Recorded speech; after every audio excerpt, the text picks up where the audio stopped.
మించే ప్రగతి నినాదం అవినీతితో ఎల్లప్పుడూ అలుపెరుగని యుద్ధం ఈ 7 సూత్రాలే 7 అంగాలుగా అరుణతార వెలుగులు వెదజల్లే జెండా ఈ జెండా పట్టు జన సైనికుడా ఎక్కిన జెండా దించమాను ఎప్పుడు ఎక్కడా ఈ జెండా పట్టు జన సైనికుడా ఎక్కిన జెండా దించమాను ఎప్పుడు ఎక్కడా గండర గండర గండర గండ గర్జిస్తూ ఉన్నది జనసేన జెండా గండర గండర గండర గండ గాంధిస్తూ ఉన్నది జనసేన జెండా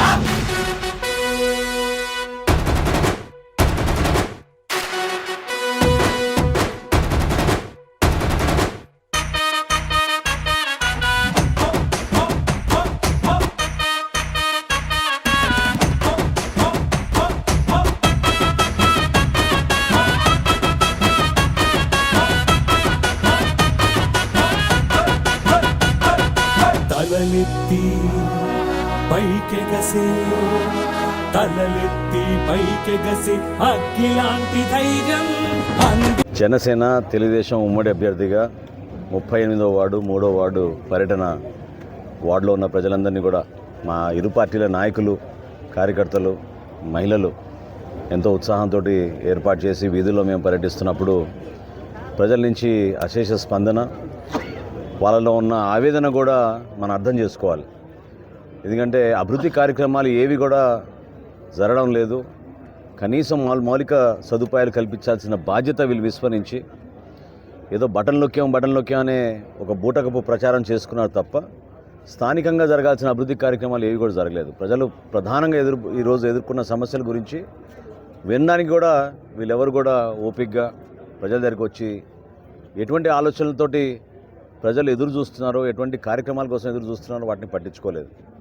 తప్పకుండా సంక్షేమం అనేది ఎంతోమంది ఈ రోజున ఇంటింటి నుంచి బయటకు వచ్చి ప్రత్యేకంగా ఆ రోజుల్లో మేము ఇచ్చిన గ్యాస్ బండలు కానివ్వండి, పెన్షన్లు కానివ్వండి, రేషన్ కార్డులు కానివ్వండి, ఇవన్నీ ప్రస్తావిస్తూ వృద్ధులు చాలామంది పాపం ఆరోగ్య సమస్యలు వచ్చినప్పుడు ఈరోజు ప్రభుత్వ ఆసుపత్రిలో సరైన సేవలు లేవు. వీళ్ళిచ్చే ఆరోగ్యశ్రీ కార్డు ఏ హాస్పిటల్ కూడా ఈ రోజున దాన్ని పట్టించుకోవడం లేదు.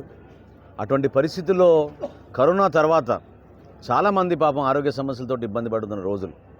కానీ కళాకారులు కూడా పాపం ఎదురై మమ్మల్ని ఆదుకునే వాళ్ళు ఎవరు లేరనే భావన వాళ్ళు వ్యక్తపరచడం చాలా బాధ కలిగింది. మనకి తెనాలి అంటే అడ్రస్సే మనకి కళాకారులకు తెనాలిగా ఉండేది.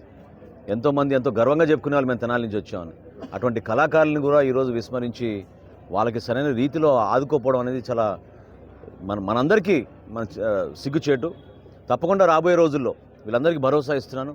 మౌలిక సదుపాయాల్లో, రోడ్ల నిర్మాణంలో, కాలువల నిర్మాణంలో ఎక్కడ కూడా తగ్గకుండా, రాజీ లేకుండా అభివృద్ధి కార్యక్రమాలు చేద్దాం. సంక్షేమం కూడా అదేవిధంగా ప్రతి కుటుంబాన్ని ఆదుకునేటట్టు చేద్దాం. కళాకారులు కూడా ప్రత్యేకంగా నేను చెప్పేది, మీరు ధైర్యంగా ఉండండి, ఒక నెల రోజులు ఓపిక పట్టండి. తప్పకుండా రాబోయే రోజుల్లో మంచి కార్యక్రమాలు తీసుకొచ్చి, మంచి పథకాలు తీసుకొచ్చి తెనాల్ని మనం మరొక్కసారి ఆ పూర్వ వైభవం వచ్చే విధంగా అద్భుతమైన కార్యక్రమాలు చేసుకుని కళలకి నిజంగా తెనాలి అడ్రస్ అనే విధంగా మనం తీసుకొచ్చి ప్రతి ఒక్కరిని కూడా మనం ఉత్తేజపరుస్తూ ముందుకెళ్దామని ఈరోజు సహకరించిన మా నాయకులకి, తెలుగుదేశం పార్టీ నాయకులు, జనసేన పార్టీ నాయకులు, అదేవిధంగా మహిళలు ప్రత్యేకంగా పాల్గొన్నందుకు, భారతీయ జనతా పార్టీ నాయకులు కూడా ఈ రోజున మనస్ఫూర్తిగా వాళ్ళు కూడా మాతో పాటు కలిసి ప్రయాణం చేస్తున్నారు. వాళ్ళు కూడా ప్రత్యేకంగా ధన్యవాదాలు తెలుపుకుంటున్నాను.